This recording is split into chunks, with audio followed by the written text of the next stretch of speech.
الذین الذین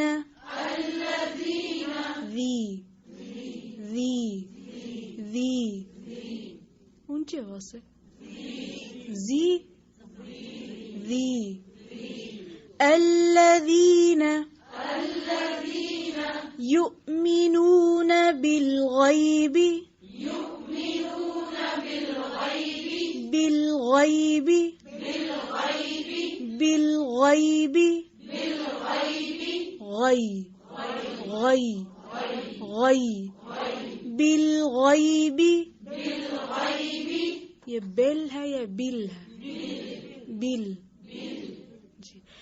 الذین یؤمنون بالغیب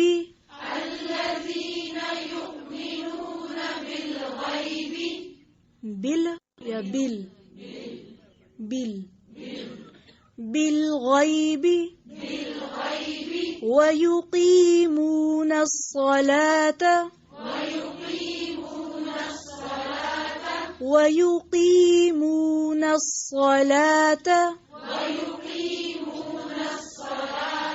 ويقيمون الصلاة ويقيمون الصلاة ومما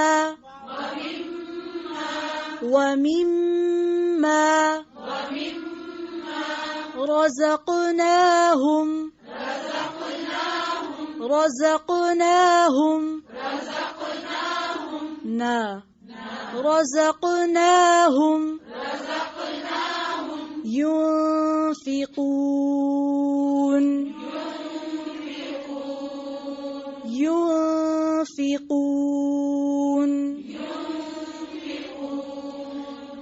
الذين يؤمنون بالغيب ويقيمون الصلاة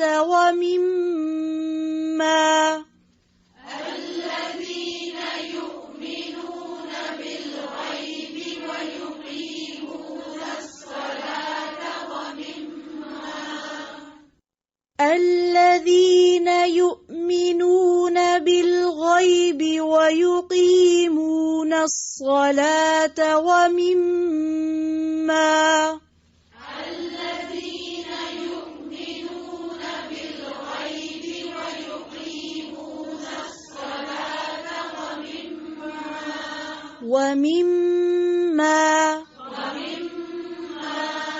ومما رزقناهم ينفقون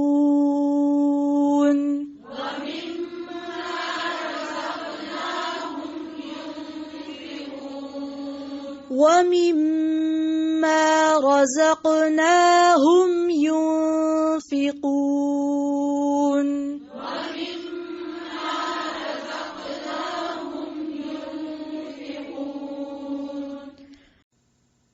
الذين يؤمنون بالغيب ويقيمون الصلاة ومما رزقناهم ينفقون، وہ متقی لوگ جو غیب پر ایمان لاتے ہیں، نماز قائم کرتے ہیں اور اس میں سے جو ہم نے انہیں رزق دیا وہ خرچ کرتے ہیں. یؤمنون، اس کا روٹ ہے امن، حمزہ میم نون، مان لینا، اعتماد اور بھروسہ کرنا. اور یؤمنون کے بعد جو لفظ آ رہا ہے الغیب، اس کے ساتھ ہلکے سے ایک چھوٹی سی چیز لگی ہوئی ہے بے.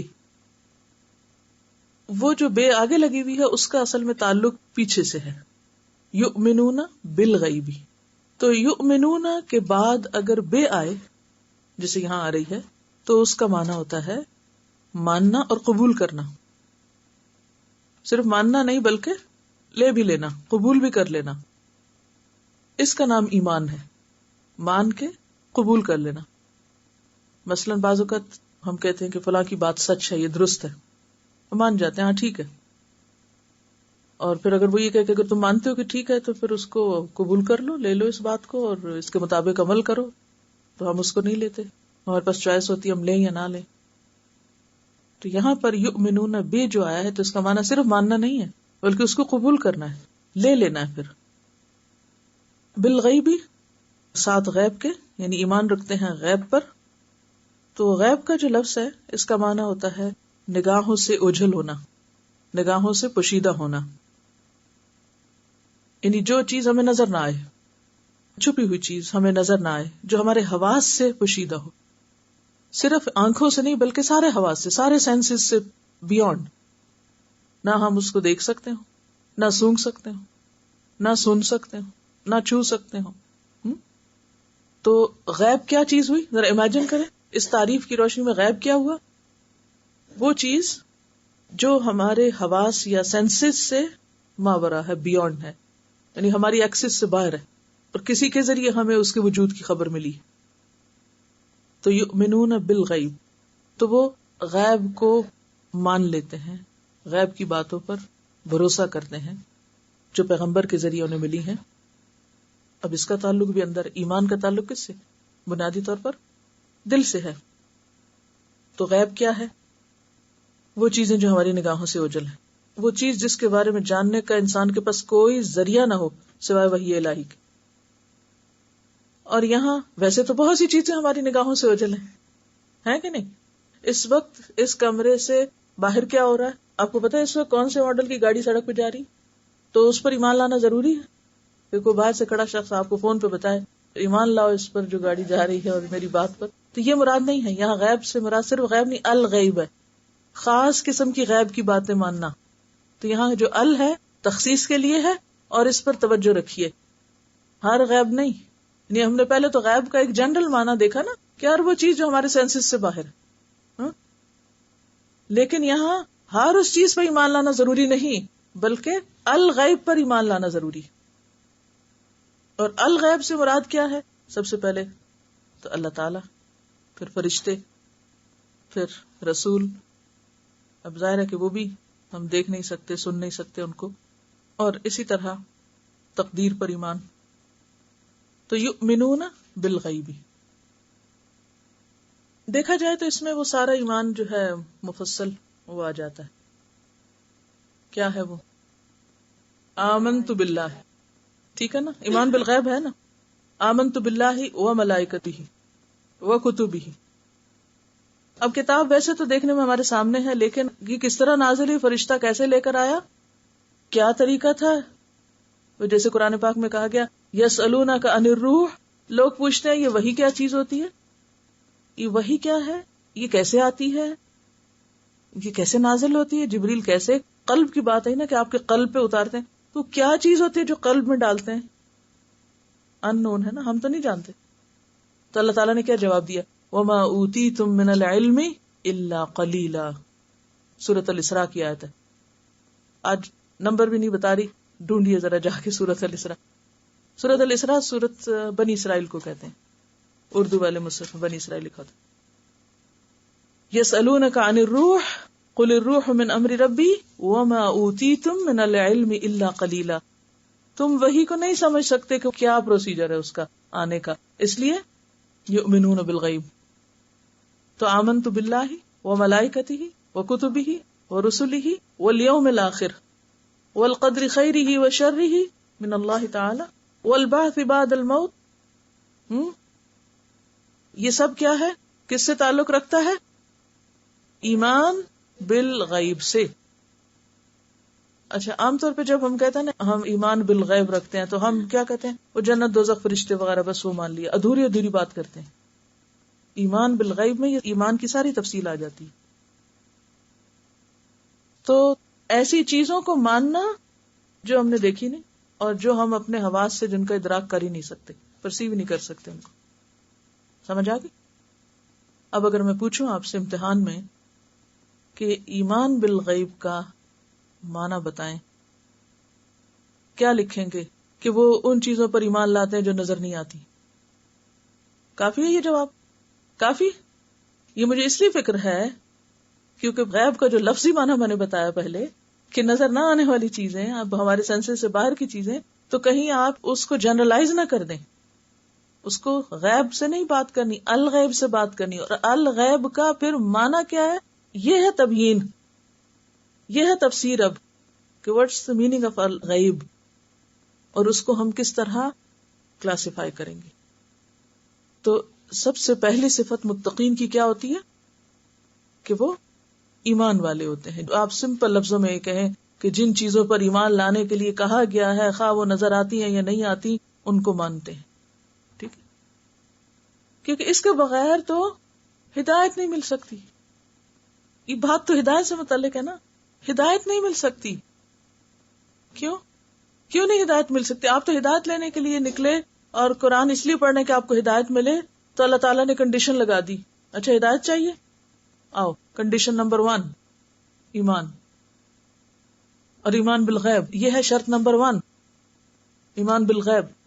ٹھیک ہے, کیوں نہیں ہدایت مل سکتی؟ مثلا اگر کوئی کہے میں سب کچھ مانتا ہوں بس اللہ کو نہیں مانتا, تو ہدایت مل سکتی. کوئی کہے میں رسولوں کو نہیں مانتا. میں جب اسلامک یونیورسٹی میں پڑھاتی تھی تو وہاں میرے پاس کچھ اسٹوڈینٹس آئیں قازقستان سے, نئی جب وہ ریاستیں آزاد ہوئی تھی. اس سے پہلے تو وہ لوگ کہیں ادھر ادھر جاتے بھی نہیں تھے یا جا نہیں سکتے تھے. تو بہرحال group of students, beautiful girls, نہ ان کو عربی آتی تھی نہ انگریزی آتی تھی, بڑی مشکل سے تھوڑی بہت زبان میں سیکھی. اس وقت میں زبان بھی کچھ سکھاتی تھی اور تھوڑی کمیونیکیشن ہوئی. تو میں نے ان سے پوچھا, ایمان ہی کے اوپر بات ہوئی. تو کہتے کہ ہاں ہم اللہ کو تو مانتے ہیں لیکن پروفٹس کو نہیں مانتے. یعنی یہ میرے سے کمیونیکیشن ہوئی ان کی. یہ مسلمان تھی لڑکیاں. اب آپ خود سنو, یونیورسٹی کی لڑکیاں اور پڑھی لکھی لڑکیاں, یہ بھی نہیں کہ کوئی جاہل لوگ. اب آپ دیکھیں کہ اگر ایک شخص قرآن پڑھ رہا, وہ یہ کہے کہ میں فرشتوں کے وجود پر ہی نہیں یقین رکھتا, یا میں رسولوں کو نہیں مانتا, یا میں آخرت کو نہیں مانتا, تو وہ پھر اس کتاب سے نالج تو لے لے گا, ہدایت نہیں لے گا اور کامیاب نہیں ہو سکتا.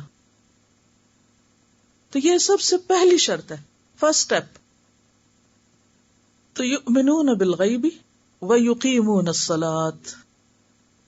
اب جو ایمان ہے نا, یہ ثبوت مانگتا ہے. ایمان کیا مانگتا ہے؟ ثبوت. کیونکہ ایمان کا تعلق بیسیکلی انسان کے اندر سے ہے نا. اب اندر تو انسان نہیں دیکھتے نا, تو اللہ ہی کو پتا ہے کہ ہم جو کہہ رہے ہیں وہ سچ ہے یا نہیں. کیونکہ منافقین بھی تو زبان سے کیا کہتے تھے, ہم مانتے ہیں, لیکن اندر سے کوئی نہیں مانتے تھے. اسی لیے پھر عمل کے کورے تھے. تو آج بھی اگر کوئی شخص عمل میں پیچھے ہے تو ہم بظاہر خرابیاں دیکھ رہے ہوتے ہیں, اس میں یہ نہیں, اصل تک نہیں جاتے. اصل بات ہے کہ ایمان نہیں صحیح. جس کا ویک ایمان ہوتا ہے اس کا عمل لازماً ویک ہوتا ہے. جس پودے کی جڑیں کمزور ہوتی ہیں اس پودے کا پھل بھی بیکار ہوتا ہے. بیمار درخت بیمار پھل لاتا ہے. اسی طرح کمزور ایمان اور بیمار ایمان, بیمار عمل. تو جہاں دیکھیں کہ عمل بیمار ہے, وہاں اگر آپ نصیحتیں شروع کر دیں, یہ یوں نہ کرو وہ نہ کرو, جیسے عام طور پہ ہمارے مذہبی طبقے کا کیا کام ہے کہ وہ یہ نہیں دیکھتے کہ روٹ کاز کیا ہے, پیچھے کیا, نیچے کیا ہے, خرابی کہاں ہے. وہ اوپر سے نصیحتیں شروع کر دیتے ہیں. جیسے ہم عام طور پر ماؤں کی بھی عادت ہے بیٹوں کو, بچوں کو نماز پڑھا کرو, یہ نہ کیا کرو, وہ نہ کیا کرو, یہ اچھا ہے وہ برا ہے. یعنی عموماً ہم اوپر کی اصلاح شروع کر دیتے ہیں, اور وہ جو اس سے نیچے ہے, جو اصل بنیاد ہے, اس کی طرف نہیں توجہ کرتے. تو ہدایت بھی نہیں مل سکتی اور کسی کو بھی نہیں مل سکتی. اور یہ جو بچوں کو ہم ہدایت دیتے رہتے ہیں, ان کے اندر بھی بات نہیں اترتی جب تک کہ سب سے پہلا کام نہ کیا جائے, اور وہ بنیاد نہ کھودی جائے, بنیاد نہ بنائی جائے, زمین نہ پھاڑی جائے, جو مفلحون کا پہلا کام ہے کہ ہل چلا کے اندر کی فکر کرو پہلے, جہاں بیج ڈالنا ہے. ایمان تو ایک بیج ہے نا, تو اس کے نیچے کیا ہے, جس زمین میں جس دل میں جانا ہے اس کو پہلے نرم کرو. ایمان کا بیج جائے گا, اندر اترے گا, پھر پودا نکلے گا. اندر کی اصلاح ہوگی تو باہر کی اصلاح ہوگی. اندر کی اصلاح نہیں تو عمل درست ہو ہی نہیں سکتا. اور اگر عمل درست کرنا چاہتے ہیں تو اندر کی اصلاح کریں, اندر سے شروع کریں, اور اسی اندر کی اصلاح کا نام ہی تقویٰ ہے. سمجھ رہے؟ بہرحال تو ایمان تو اندر کی چیز ہے. اب اس کا اظہار کہاں سے ہوگا؟ عمل سے ہوگا. اور عمل میں پہلا مطالبہ نماز کا ہے, اور صرف نماز پڑھنے کا نہیں بلکہ وَيُقِيمُونَ الصَّلَاةَ. یقیمون کا روٹ کیا ہے؟ قوم, قاف واو میم. مستقیم کا بھی یہی روٹ تھا. اب آپ دیکھیے کہ دونوں لفظ ملتے جلتے ہیں اپنی اصل کے اعتبار سے. اور روٹ جاننے کا فائدہ یہ ہوتا ہے کہ اگر آپ کو روٹ پتہ چل جائے تو اس روٹ سے آپ نے جب وہاں معنی نکال لیا, تو اگر آپ کو اصل کا پتہ ہے تو آپ یہاں بھی جلدی پہچان جائیں گے اس کو. جی, قاف واو میم. یقیمون کا معنی ہوتا ہے قائم کرنا. قیام کس کو کہتے ہیں؟ کھڑے ہونے کو، اور اسی سے مستقیم ہے، درست سیدھا، کیونکہ کھڑے ہو کر بھی انسان کیا ہوتا ہے، یعنی پورا اس کی صحیح اصل حالت نظر آتی. جب آپ سیدھے کھڑے ہوتے ہیں تو آپ کی حال حلیہ صحیح پتہ چل جاتا ہے، پوری طرح پہچانے جاتے ہیں آپ. تو بہرحال یہاں یقیمون کا لفظ جو ہے اس کا معنی ہے قائم کرنا، اور ایک اور معنی ہے ترجیحی حیثیت دینا، پرائرٹی دینا، پرائرٹی پر رکھنا. یقیمون قائم کرتے ہیں، ترجیحی حیثیت دیتے ہیں، درست طریقے پر ادا کرتے ہیں. کیا؟ الصلاۃ، نماز. اب سمجھ آ رہی ہے آپ کو؟ یہ اب لفظ کا معنی اگر آپ یاد رکھیں، یقیمون الصلاۃ، یہ نہیں کہا گیا کہ نماز پڑھتے ہیں، کیا کہا گیا؟ قائم کرتے ہیں، درست طریقے پر ادا کرتے ہیں، ترجیحی حیثیت میں رکھتے ہیں. نماز کو پیچھے نہیں ڈالتے، کاموں کو پیچھے ڈال دیتے ہیں. ٹھیک ہے. اب آپ دیکھیں گے کہ جب لفظوں کو آپ پہچانیں گے اور آپ کو اگر یہ معنی یاد رہیں تو پھر جب آپ قرآن سنیں یا پڑھیں پھر اس پر عمل آسان ہوتا ہے، اور یہی علم یقینی ہوتا ہے دراصل. اب ہر روز جو شخص مسجد جائے اور امام کے پیچھے قرآن سنے اور مختلف حصے سنے، کہیں اللہ تعالیٰ کی ایک بات کہیں دوسری بات، اور پھر وہ اس پر غور و فکر بھی کر سکتا ہو، تو یہ ہو سکتا ہے کہ پھر اس کی نماز اسے برائیوں سے نہ روکے. یہ نہیں ہو سکتا. ہماری نمازیں ہمیں برائیوں سے کیوں نہیں روکتی؟ کیونکہ ہم نماز قائم نہیں کرتے، بلکہ کیا کرتے ہیں؟ پڑھتے ہیں. اول سے آخر تک پڑھ کے رکھ دیتے ہیں، بس پڑھ لیتے ہیں، ریڈنگ کرتے ہیں، زبانی حافظے سے پڑھتے ہیں. تو حکم کیا ہے؟ یقیمون الصلاۃ، اور الصلاۃ سے مراد یہاں نماز ہے.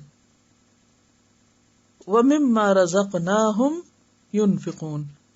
تو رزقناہم یہاں اہم لفظ ہے، اس کا روٹ ہے رزقاف. کیا بنا؟ رزق. رزق دو طرح کا ہوتا ہے، مادی اور مانوی. مادی جیسے کھانے پینے کی چیزیں، اور مانوی جیسے علم. علم کو آپ چھو نہیں سکتے، پکڑ نہیں سکتے، لیکن وہ بھی بہت بڑی نعمت ہے اللہ کی. تو آپ جب اس کو لیتے ہیں تو آپ کی روح سیراب ہوتی ہے، آپ کا ذہن ترقی کرتا ہے، آپ کے اندر وسعت آتی ہے. کھانے پینے کی چیز کھانے سے جسم پروان چڑھتا ہے نا، روح تو نہیں چڑھتی. روح کو تو طاقت نہیں ملتی کھانے سے. روح کو طاقت ملتی ہے اللہ کے کلام سے، کیونکہ یہ بھی روح ہے وہ بھی روح ہے، تو روح کے لیے روح چاہیے. اور پھر صلاۃ جو ہے سواد لام یہ سے بھی ہے، جس کا لفظی معنی ہوتا ہے جلانا. جلانا کیونکہ نماز گناہوں کو جلاتی ہے، آپ کی گندگی جلا دیتی. سواد لام یا. اسی طرح صلاۃ پریئر کے معنوں میں بھی استعمال ہوتی. تو درست طریقے پر نماز ادا کرنا. اور دوسرا ایک معنی میں نے بتایا تھا ترجیح. ترجیح دینا کسی چیز کو، پرائرٹائز کرنا، یعنی نماز ان کی زندگی میں سب سے زیادہ اہمیت رکھتی. یعنی اپنے سارے ٹائم ٹیبل کو کس کے مطابق سیٹ کرتے؟ نماز کے مطابق. اپنے کھانے کے اوقات کو، اپنی شادی کو، اپنے سب. کیونکہ بعض لوگ یہ نہیں دیکھتے کہ نماز کا وقت ہے، وہ اس وقت میں لیکچر رکھ لیں گے. یہ نہیں دیکھیں گے کہ یہ نماز کا وقت ہے، اس وقت میں شادی کا فنکشن رکھ لیں گے.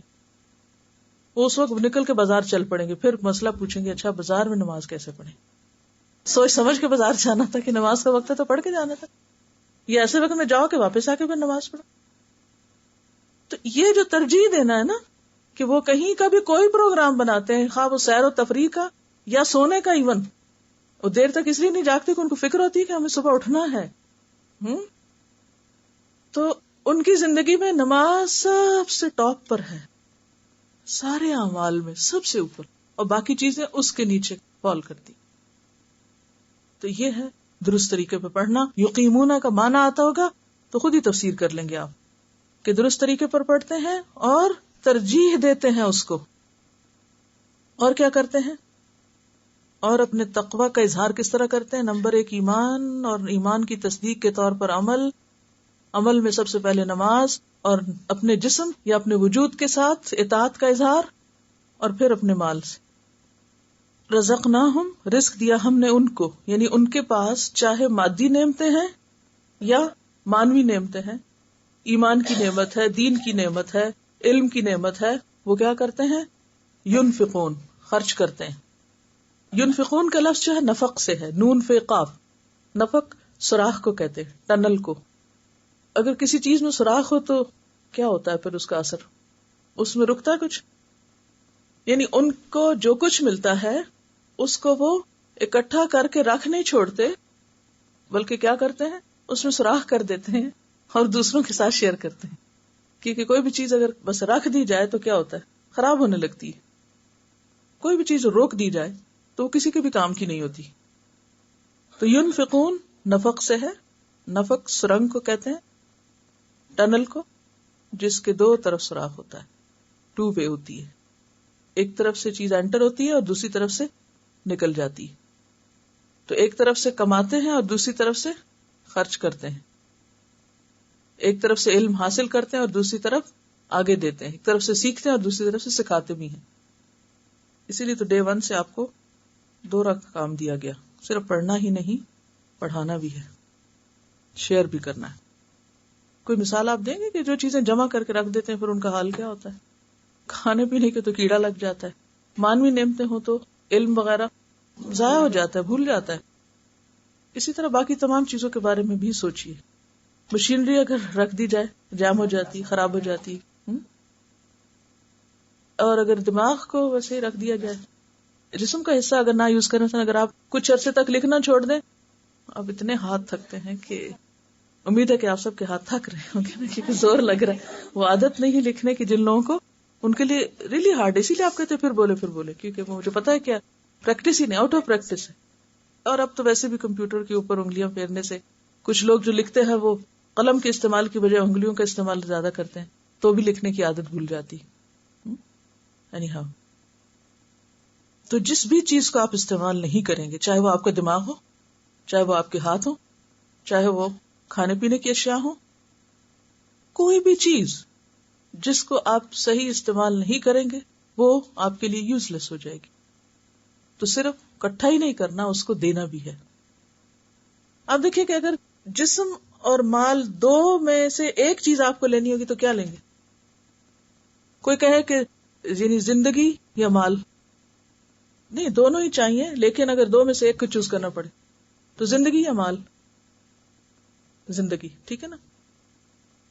یعنی جسم زیادہ اہم ہے مال سے. جسم ہوگا تو مال کما لیں گے آپ، صحت ہوگی تو اسی لیے ہم دیکھتے ہیں کہ پہلے نماز آئی کہ اپنے جسم سے اطاعت کا اظہار، اور دوسرے نمبر پر باقی چیزوں میں انسان کو عام طور پہ کیا پیارا ہوتا ہے؟ مال. وَإِنَّهُ لِحُبِّ الْخَيْرِ لَشَدِيدٌ، کہ وہ مال کی محبت میں بہت سخت ہے.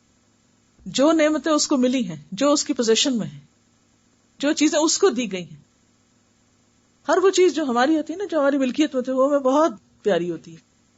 اس میں سے وہ دوسروں کا بھی حصہ نکالتے ہیں. اس کا تعلق بظاہر تو لگ رہا نا جیسے یہ مال ہے، یہ کوئی چیز ہے، وہ دوسروں کو بھی دے، مگر اصل تعلق کس سے؟ اس کا جا کے تو دل سے نا. جس کا دل بڑا ہو وہی خرچ کر سکتا ہے نا. بخل کہاں ہوتا ہے؟ اندر ہوتا ہے.